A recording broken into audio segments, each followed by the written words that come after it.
We've been giving out the Humanitarian of the Year award here for some time now. The past recipients have been very deserving, and I really think that this year that Richard Smith is a perfect choice for this award. The mission of Waterbury Hospital is a lot more diverse than just we'll take care of you and do an operation on you when you're sick or hurt. And Richard himself is, he is just a quietly confident and optimistic person that, you know, you just look at Richard, you look at his eyes, and you see somebody that really, this is not a guy punching a time clock. He's not putting in his 40 hours and waiting to go home. My dad got into social work, from my understanding, is that he graduated high school. He went to college for a year and really didn't know what he wanted to do. So he went into the Coast Guard. And he finished his 4 years at the Coast Guard. And then he was like, oh my gosh, what am I going to do? He was born with a humanitarian side inside of him. So I believe it just only felt natural for him to go into some type of social service. And I had the pleasure to meet Richard several years ago, and then had the privilege to work with him over the past 4 or 5 years. You know, Richard, when you first meet him, you feel that he is this person who has little to say and doesn't express more of his feelings. But then when you get to know him, you realize that this man's heart is full of emotion, creativity, and passion. And this is what I admired with Richard through the years. What I really feel about Richard is that he goes totally out of his way to save people that everyone else has given up on. And he does that because it's the right thing to do. And so when it came time for me to nominate someone this year, there was no question in my mind that it had to be him.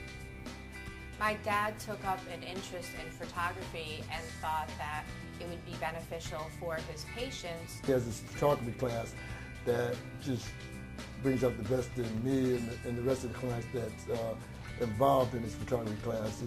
It's just all new to us. And the programs that he has, those are the only programs that I'm actually involved in since my year and a half being sober. And I find that that's all I need. So he has a group, and he treats them as a group, but he has an individual and personal relationship with every single one of these people. And in his way, in his quiet way, he's been able to make a real connection, a real personal connection with every single one of these people. And when they don't show up, he goes and finds them. He goes on the street to find them. He doesn't just make a phone call or say, oh, they didn't show up this week, so that doesn't matter, maybe we'll see them next week. He goes and finds them, and they feel really cared about in a world where maybe nobody else cares about them.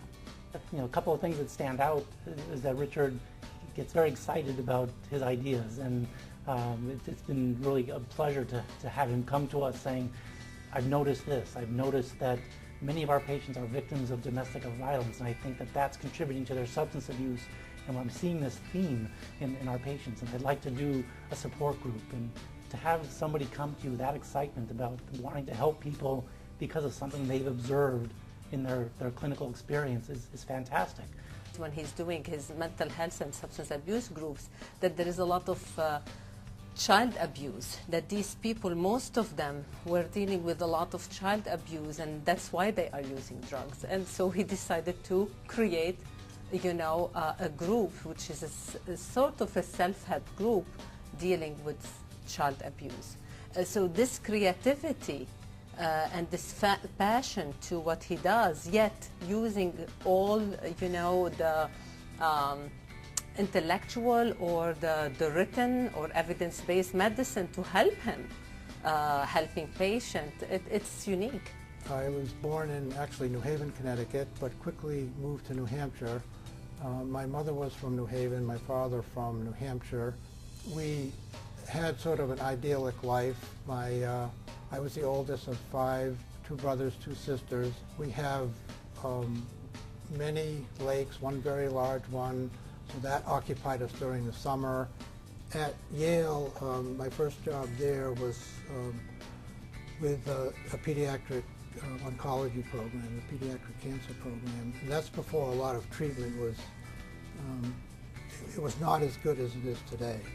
And you know, there were probably 50% of the children that had cancer were dying, so there was a lot of work with parents. And but out of that is where Camp Rising Sun, the idea came, because we could see that these kids who were mostly between probably 1 to 16, 17, really didn't have much of a life other than their treatment. The Relay for Life is an American Cancer Society fundraiser, and it's pretty nationally known at this point. So about 8 years ago, Waterbury Hospital was not participating in the Cheshire Relay for Life, and that's where I live, so I thought that that would be a really great volunteer experience and also a way to raise some money for the Cancer Society. So I got together with a few people and we developed a team from the hospital. As the photography developed, that became part of my work, but it was so time consuming that I used that as my volunteer piece too. One of my goals is not just to help people with their problems, but to give them a chance to expand their skills, their awareness, their feelings of self-confidence, and growing using the potentials that they have. On Christmas Eve, I get this call, and it's Richard Smith. And Richard Smith asked me on Christmas Eve, what am I doing for Christmas? I'm a long way from home, I don't have any family, but here's this guy, he's asking me, what am I doing for Christmas? So I told him I was doing nothing. He said, well, how about if we have a Christmas breakfast together? I said, sure. Next day, Christmas morning, he picks me up, and we go out, and I'm still a little apprehensive of him. I don't know him too well, he doesn't know me too well, and I'm thinking, why is he asking me out to eat this breakfast? But we ordered, so he said, well, I'm going to have what you're going to have. And I said, well, I'll fix it.